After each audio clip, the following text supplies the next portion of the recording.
nang nabasa o napanood nyo ang storya na aking itatampok. Medusa, malamang ang pangalan na ito ay hindi na bago sa atin, pero sa tingin ko ay iilan lang ang nakakaalam sa kanyang malagim na storya.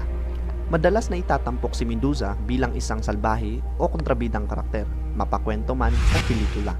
Pero paano kaya at bakit naging ahas ang mga buhok ni Medusa? At totoo ba talagang masamang tao si Medusa? Yan ang ating aalamin ngayon. Si Medusa ay may dalawa pang kinakatakutang immortal na kapatid na sila Steno at Uriel. Pero siya lang ang pinanganak na mortal.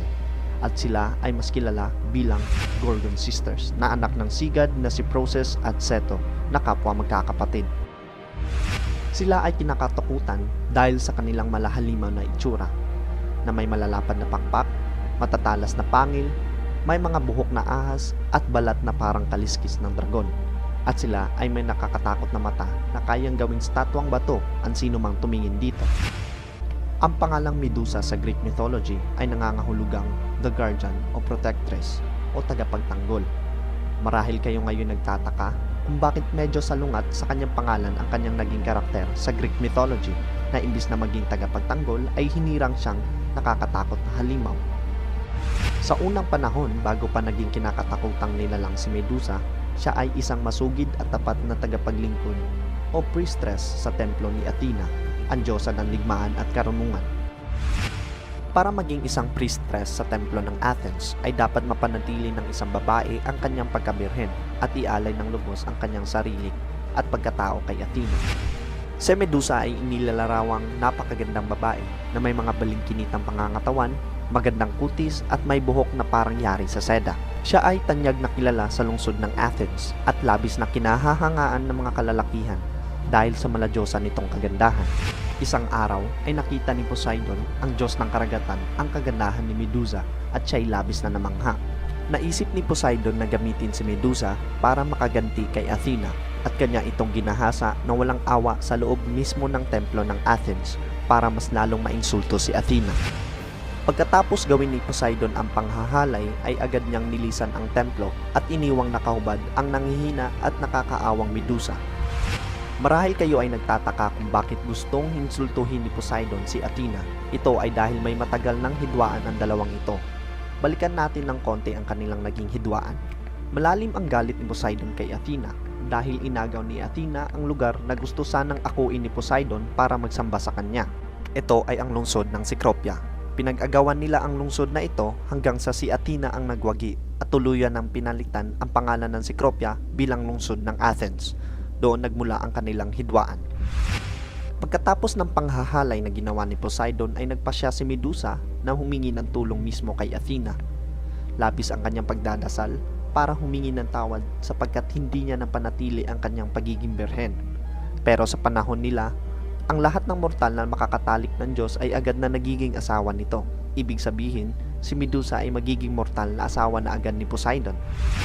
Labis na nagalit si Athena at sa kasamaang palad ay hindi niya pinakinggan ang paliwanag ni Medusa. Inisip ni Athena na kaya hinalay siya ni Poseidon, ito ay dahil inakit ito ni Medusa.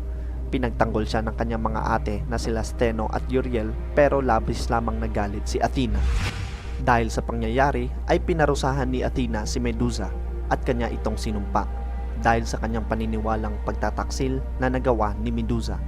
Ang dating matitingkad na balat niya ay ginawang parang kaliskis ng dragon. Ang dating malaseda niyang buhok ay ginawa ring mga ahas.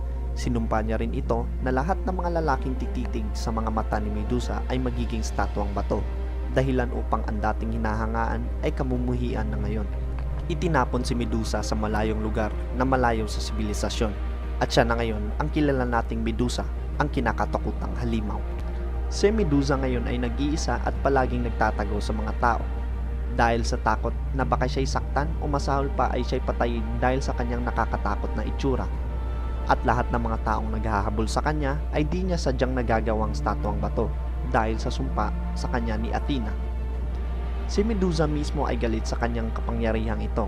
Labis din ang galit niya kay Athena na kanyang pinaglingkuran at pinagsilbihan ng tapat. Pero ito pa mismo ang nagsumpa sa kanya, imbis na ipagtanggol laban kay Poseidon.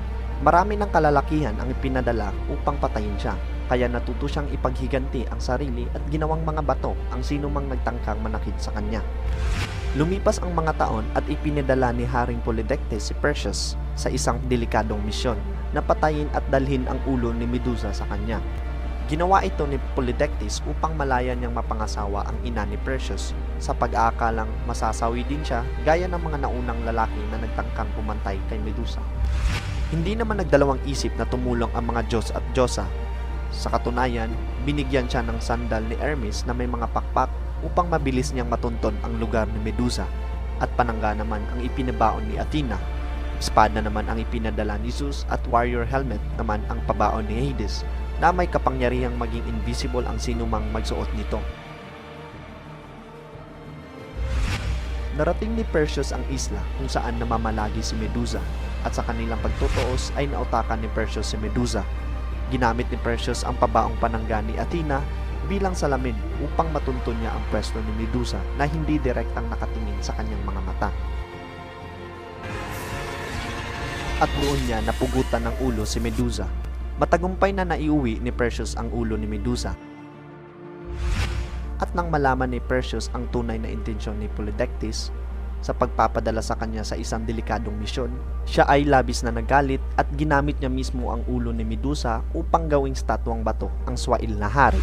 Pagkatapos nito ay inalay naman ni Perseus ang ulo ni Medusa kay Athena bilang pasasalamat, at inilagay naman ito ni Athena sa kanyang panangga bilang protection din sa mga kalaban niya. Ayon nga sa ibang historian, sa bandang huli ay parang nagampanan pa rin ni Medusa ang kanyang tungkulin kay Athena na ito'y protektahan. Counting trivia muna tayo mga kaibigan. Kung mapapansin nyo, ang isang sikat na luxury brand na Versace, ang logo nito ay ang ulo ni Medusa. Ayon sa may-ari ng Versace, napili nila ang ulo ni Medusa dahil daw ay inaakit nila ang kanilang mga customer at hindi na ito makakalingon pa sa iba. Sa huli ay tumugma naman ang kahulugan ng pangalan ni Medusa sa kanyang tungkulin kay Athena bilang the protectress o ang tagapagtanggol. Ayon din sa ibang version ng myth na ito ay hindi daw sinumpa ni Athena si Medusa, bagkus binigyan niya ito ng kapangyarihang gawing bato ang mga sinumang lalaking magtangka na manakit sa kanya upang hindi na maulit ang malagim na sinapit niya kay Poseidon. Ngayong natapos na nating talakayin ang malagim na sinapit ni Medusa, nagbago ba ang inyong pananaw sa kanya? Siya pa rin ba ang kinakatakutan niyong halimaw o siya na ba ngayon ang babaeng biktima lamang ng pang-aalipustangan ng mga Diyos at Diyosa? Let me know in the comment section below. Comment nyo rin sa baba kung may mga Greek mythology pa kayong gusto nating talakayin. Salamat sa panonood at huwag kalimutang mag-subscribe at mag-like sa video na ito. Paalam!